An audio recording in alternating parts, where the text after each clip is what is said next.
আজকের বিষয় beauty in poetry 1.1 read the expression in the bubble অর্থাৎ এই বাবলের মধ্যে যে এক্সপ্রেশন অর্থাৎ অভিব্যক্তিটা আছে সেটি পড়ো। দেন ইন পেয়ার্স অথবা groups ask and answer the questions that follow. তারপর জোড়ায় জোড়ায় বা দলে নিচে যে জিজ্ঞাসা বা এই যে প্রশ্নগুলো আছে এগুলার উত্তর দাও। Later share your response with the whole class অর্থাৎ তারপরে তুমি যা যা জানলে বা শিখলে সেটা তোমার অভিব্যক্তিটা পুরো ক্লাসের সাথে শেয়ার করো। আচ্ছা, এই বাবলের মধ্যে কি আছে চলো দেখি। I am so happy today অর্থাৎ আমি আজকে খুব খুশি। I have been selected to sing in the annual cultural program অর্থাৎ আমি আমাদের স্কুলের কালচারাল প্রোগ্রামে গান গাওয়ার জন্য সিলেক্ট হয়েছি। My teacher like my voice আমার শিক্ষক আমার গলা খুব পছন্দ করে। So much that she compared me with Runa Laila এতটাই পছন্দ করে যে দ্যাট তারা কি করে তাকে রুনা লায়লার সাথে কম্পেয়ার করে। শি সেইড মানে তার শিক্ষকরা বলে your voice is as sweet as that of Runa Laila অর্থাৎ তোমার ভয়েসটা রুনা লায়লার মতোই সুন্দর। আচ্ছা চলো এবার নিচের প্রশ্নগুলো। এই যে 1 number question, have you ever been compared with anyone or to anything like Rina অর্থাৎ তোমাকে কি কেউ কখনো কারোর সাথে বা কোনো কিছুর সাথে কম্পেয়ার করেছিল, যেমন রিনাকে রুনা লায়লার সাথে কম্পেয়ার করা হয়েছে। উত্তরটা হচ্ছে yes, I have been participate to an annual sports of my school আমি কি করেছিলাম আমার একটা স্কুলের অ্যানুয়াল প্রোগ্রামে অংশগ্রহণ করেছিলাম।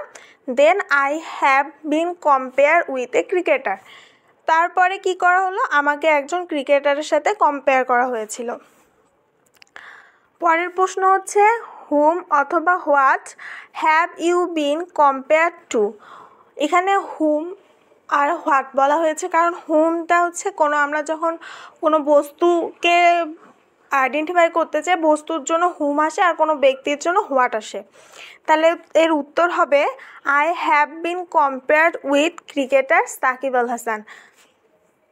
পরের প্রশ্ন হচ্ছে হোয়াই ডিড হি অথবা she compare you with that thing বা পারসন অর্থাৎ তোমাকে তারা কেন যা সাকিব আল হাসান বা তুমি যার কথা লিখছো তার সাথে কেন তুলনা করেছিল। উত্তর হচ্ছে my teacher compare me with cricketer Shakib Al Hasan because কারণ I play it well to the match আমি সে ম্যাচে অনেক ভালো খেলেছিলাম and I know the helicopter shoot of Shakib Al Hasan আর আমি সাকিব আল হাসানের হেলিকপ্টার শ্যুট সম্পর্কে জানতাম। পরের প্রশ্ন হচ্ছে হাউ ডিড ইউ ফিল দেন অর্থাৎ তোমাকে যখন সাকিব আল হাসানের সাথে কম্পেয়ার করা হয়েছিল তখন তোমাকে কেমন লেগেছিল।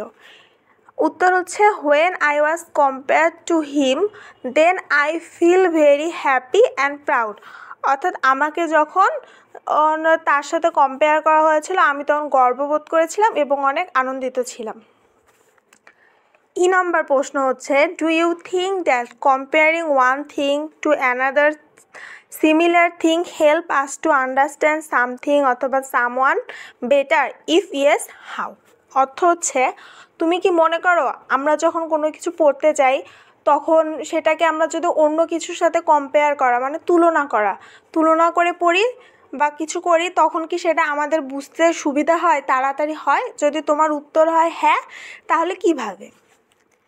এর উত্তর হচ্ছে yes I think that comparing one thing to another similar thing help us to understand something অথবা সামওয়ান বেটার অর্থাৎ আমরা যখন কোনো নেমোনিক্স বা কোনো কিছু ছন্দ দিয়ে কোনো একটা জিনিসকে মনে রাখতে চাই ওটার পাশাপাশি জিনিস তুলনা করে তখন সেটা আমাদের মস্তিষ্কে অনেক ভালোভাবে মনে থাকে।